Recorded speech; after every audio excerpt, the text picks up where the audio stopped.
बाहुडारे बड़ विभ्राट चलीथिला षड्यंत्र सरकार को बदनाम करिया पई होइथिला बड़ प्लान।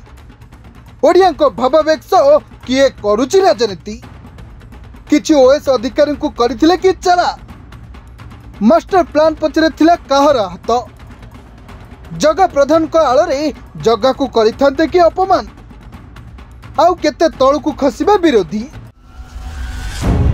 फेल मारिला विरोधी को बड़ षड्यंत्र। गोटे पटे बन्या परिस्थिति अन्य पटे बाहुड़ा यात्रा एपटे पानी घेरे लोके सेपटे महाप्रभु को बड़ उत्सव एहार भितरे सरकार को बदनाम करबा पई आरंभ होइथिला विरोधी को बड़ षड्यंत्र। एक संगे किछि जिले में बंद करथिले प्रशासनिक कार्य कारण थिला बीएमसी अतिरिक्त कमिश्नर रत्नाकर साहू को माड घटना।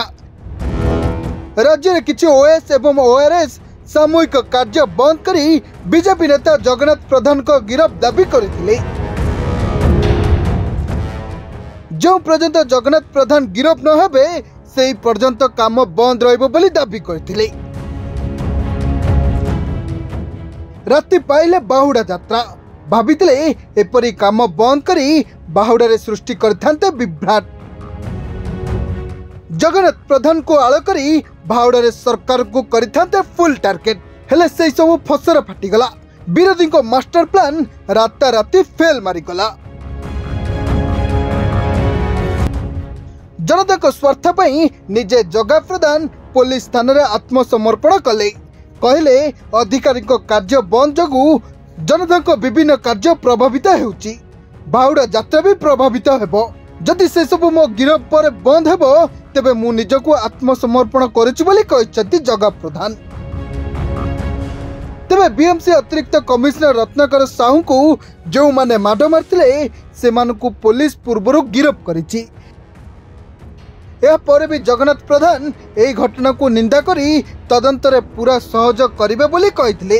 हेले एटी प्रश्न उठुची काहेकि गोटे संघ कार्य बंद डाकरा देला एवं जगा प्रधान को गिरफ दाबी कला। रत्नाकर साहू को माड घटना रे सरकार को बदनाम पाई विरोधी को योजनाबद्ध षड्यंत्र थिला कि सरकार तुरंत एक्शन नेले अभियुक्त को धरिले किंतु प्रशासनिक अधिकारी काहेकि निज जिद रे अटल रहिले। किछि ओएस को कांधरे बंदूक रखी विरोधी फुटाउथिले कि गोली अभियुक्त तो धरा पड़िले काहेकि जोर धरिला गिरफ राजनीति। अभियोग गोटे षड्यंत्र आउ गोटे थिला कि बाहुड़ारे सृष्टि करिथांते कि विभ्राट।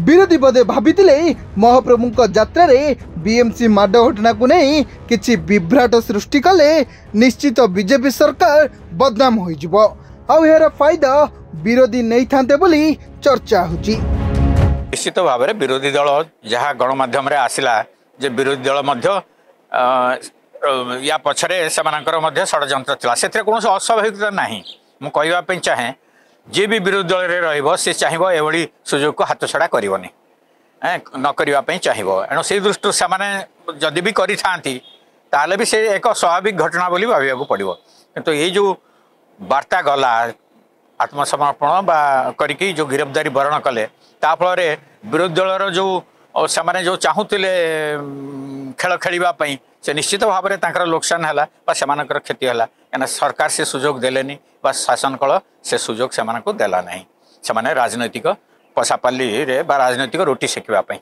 ब्यूरो रिपोर्ट सरकार न्यूज।